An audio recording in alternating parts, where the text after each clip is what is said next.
Bonjour à toutes et à tous et bienvenue sur Flash Math, des maths rapides et efficaces. Alors aujourd'hui, nous allons voir comment appliquer le théorème de Pythagore facilement et ne pas se tromper. Déjà, le théorème de Pythagore ne peut s'appliquer que dans un triangle rectangle pour trouver une longueur et il faut qu'on connaisse les deux longueurs, les deux autres longueurs dans le triangle rectangle. Si on n'a pas ces trois conditions, on ne peut pas appliquer le théorème de Pythagore. Déjà, ça, c'est très important. Est-ce que là, dans mon cas, j'ai un triangle rectangle? Oui, c'est un triangle rectangle en E. Est-ce que je connais deux longueurs sur les trois? Oui. Est-ce qu'on me demande de trouver une longueur? Oui, EF. Donc, là, ça y est, je peux me lancer dans le théorème de Pythagore.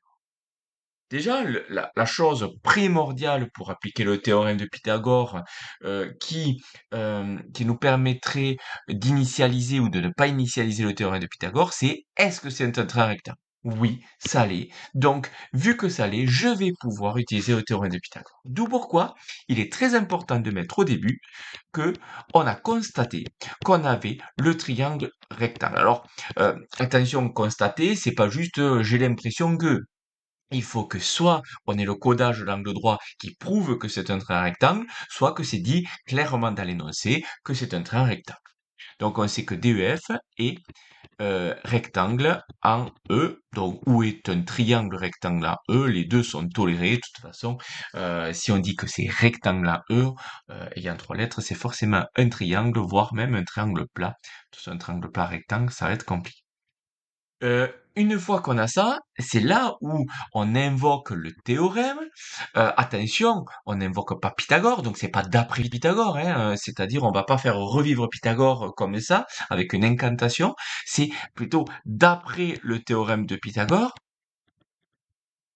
et à partir de là, on va marquer l'égalité de Pythagore. Alors l'égalité de Pythagore, attention, souvent, on se rappelle qu'il y a des carrés, on se rappelle qu'il faut additionner des éléments, mais on ne sait pas dans quel ordre c'est. Voilà.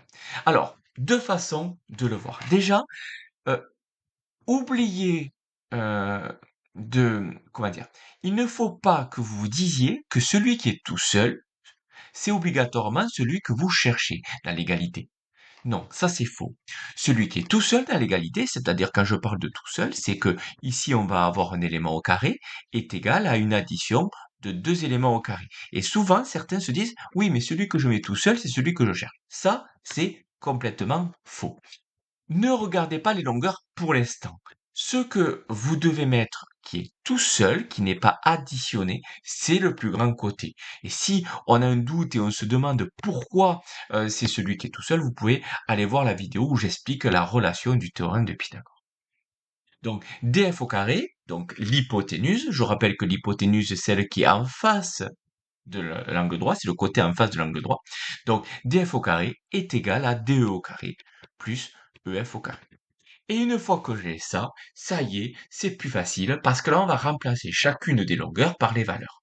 DF, ça fait combien? Ben, DF, on le voit, ça fait 8. Donc, à la place de DF, je mets 8. Vu que c'était DF au carré, ben, je vais mettre 8 au carré. DE, ben, DE, on voit que ça fait 3. Donc, à la place de DE, je vais mettre 3 et donc 3 au carré. EF, ben, EF, je ne le connais pas. Donc, à la place de EF, ben, je vais remettre EF. Donc, EF au carré. Là maintenant, on va calculer chaque carré. 8 au carré, c'est 8 fois 8, 64. 3 au carré, c'est, hop là, ici, 3 fois 3, qui nous fait 9. Donc, on a ça. Et EF au carré, c'est EF au carré.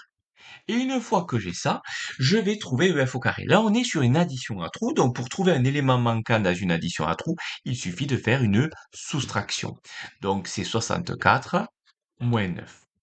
Donc, ici, ça nous fait 64 moins 9, ce qui nous fait 55.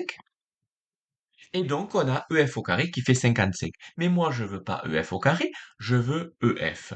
Donc, juste pour avoir EF, on va faire la racine carrée de 55. Donc, selon la calculatrice que vous avez, du coup, vous, normalement, vous devriez savoir faire la racine.